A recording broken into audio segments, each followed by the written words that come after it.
यहाँ उपस्थित मंचासीन विद्वद्गण, हमारे इस सभा में उपस्थित भाइयों और बहनों और प्यारे बच्चों, मैं आप सभी का वंदन, अभिनंदन और जय जिनेंद्र करती हूँ।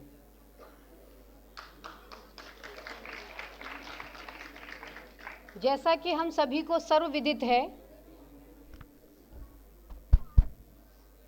कि आज हमारे जैन विद्या शोध संस्थान का 33वां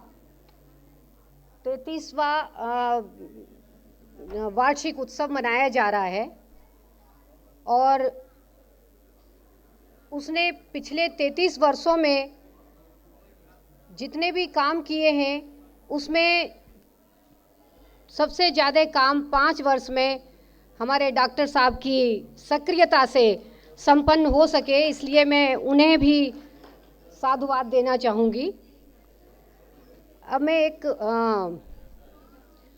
श्लोक के माध्यम से मंगलाचरण प्रस्तुत करती हूँ। आनंद रूपम परमात्म तत्वम समस्त संकल्प विकल्प मोक्तम स्वभावलीना निवसन्ति नित्यं जानाति योगी स्वमेव तत्त्वं जानाति योगी स्वमेव तत्त्वं। हमारे पूर्व वक्ताओं ने हमारे अनेकांतवाद आज हमारे लिए कैसे प्रासंगिक है इस विषय पर अपने विचार अच्छी तरह से स्पष्ट कर दिए हैं और आप लोगों को भी ये विषय बहुत अच्छे से समझ में आ गया होगा। मैं आगे इसी श्रृंखला में अपने ढंग से कुछ आपके साथ बात करने की कोशिश करती हूँ। जैसा कि हमारे पूर्व वक्ताओं ने बताया कि ये जो अनेकांतवाद है, वो अनेकांतवाद विषय हमें समग्र रूप से किसी वस्तु को देखने की दृष्टि प्रदान करता है और जब हम उसको बात को कहने की कोशिश करते हैं वो स्यादवाद होता है। अनेकांतवाद हमें समग्र रूप से बता तो देता है, लेकिन कहा जब किसी वस्तु की उसका विवेचना होती है तो वो किसी अपेक्षा से होती है, उसको हम स्यादवाद कहते हैं। एक वस्तु में दो धर्म कैसे परस्पर विरोधी धर्म रह सकते हैं, ये अनेकांतवाद ही हमको दृष्टि प्रदान करता है। आप इस हॉल में विद्यमान हैं। अब मैं आपसे ये पूछना चाहती हूँ कि यह हॉल छोटा है या बड़ा है? कोई बता सकता है कि ये हॉल छोटा है या बड़ा है? हाँ, दोनों हैं। ये हॉल अभी वर्तमान में इसी समय इसमें छोटापन भी है और बड़ापन भी है। इससे बड़ा हॉल जब हमारे संज्ञान में कहीं का भी है तो उसकी अपेक्षा छोटा है, और अगर इससे छोटे किसी रूम में हम चले जाएं तो उसकी अपेक्षा बड़ा है। बहुत सारे उदाहरण हैं। अभी हाथी का उदाहरण दिया हमारे गणतंत्र जी ने, और भी हमारे विद्वानों ने उदाहरण दिए। ऐसे ही हमारे साथ बहुत सारे, घर में लड्डू माँ बनाती है, वो लड्डू कैसा है? लड्डू मीठा भी है, लड्डू गोल भी है, लड्डू बूंदी का भी हो सकता है, लड्डू बेसन का भी हो सकता है, लड्डू मामा के घर का भी हो सकता है, लड्डू चाचा के घर का हो सकता है, दादी के घर का हो सकता है, किसी का भी हो सकता है। उसमें इतने सारे धर्म एक साथ विद्यमान हैं, लेकिन लड्डू तो एक ही है। तो ये जो दृष्टि प्रदान करता है ये अनेकांतवादी दृष्टि है। मैं अपने मुख्य विषय पर, जो इस समय हमारे समाज के लिए, हमारे देश के लिए, हमारे परिवारों के लिए भी सबसे ज़्यादा प्रासंगिक है, तो ये अनेकांतवाद है। अनेकांतवाद अगर हमारे परिवार में लागू हो जाए तो हमारे परिवार के सारे झगड़े मिट सकते हैं।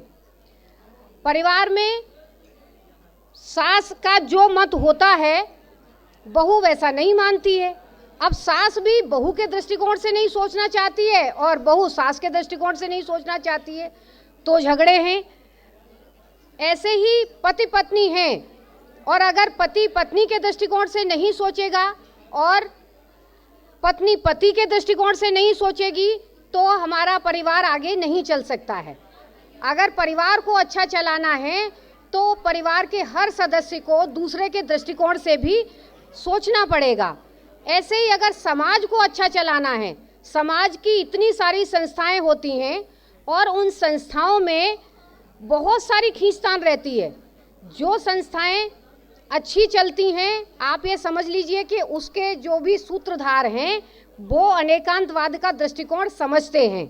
अगर वो नहीं समझते होते तो वो संस्था चला नहीं सकते हैं।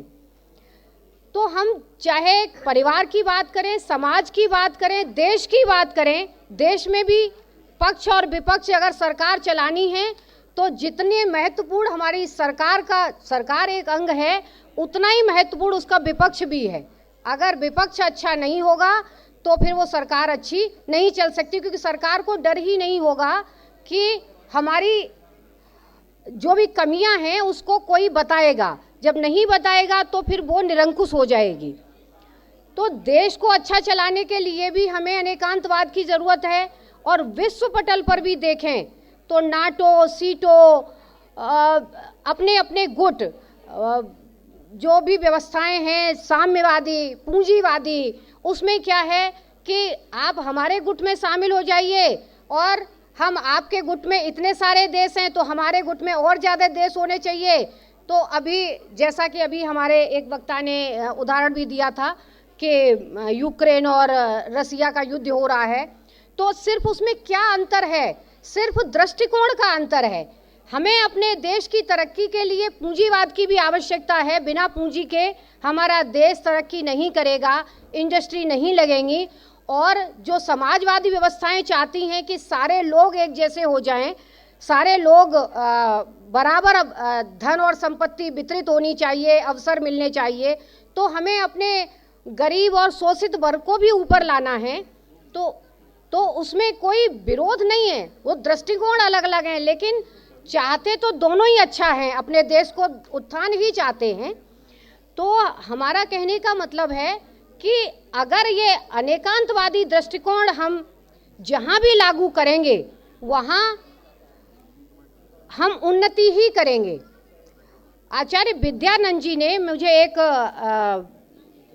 उनका एक वक्तव्य याद आ रहा है कि आचार्य विद्यानंद जी ने कहा था कि अगर कोई व्यक्ति अनेकांतवादी दृष्टिकोण नहीं रखता है तो नियम से वो आतंकवादी है, क्योंकि अगर उसका अनेकांतवादी दृष्टिकोण नहीं होगा तो वो हमेशा अपने विचार ही दूसरे पर थोपना चाहेगा। आप बच्चों को मैं खासकर बताना चाहती हूँ कि आतंकवादी अकेले वो जो स्टैन गन लेकर के और 47 गन लेकर के ही नहीं चलते हैं। हमारे और आपके आसपास भी बहुत सारे आतंकवादी रहते हैं जो सिर्फ चाहते हैं कि उन्हीं के विचार सुने जाएं, उन्हीं के विचार रखे जाएं। तो इसलिए मैं आप सबसे ये कहना चाहती हूँ कि हम हमेशा अपने विचारों के साथ साथ दूसरे के विचारों का भी सम्मान करना सीखें, तो सारी लड़ाइयों से हम बच सकते हैं।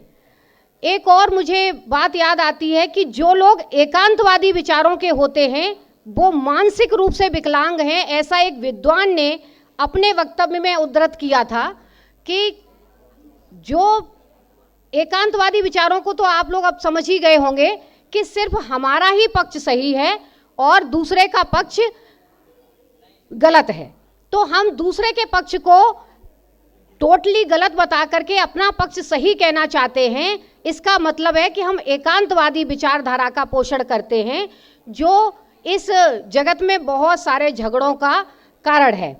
अब चूँकि हमें इशारा भी हो चुका है समय का, समय की बहुत पाबंदी है, मैं 4 पंक्तियां बोल करके अपनी बात को समाप्त करती हूँ। गलतियों से जुदा तू भी नहीं, मैं भी नहीं। गलतियों से जुदा तू भी नहीं, मैं भी नहीं।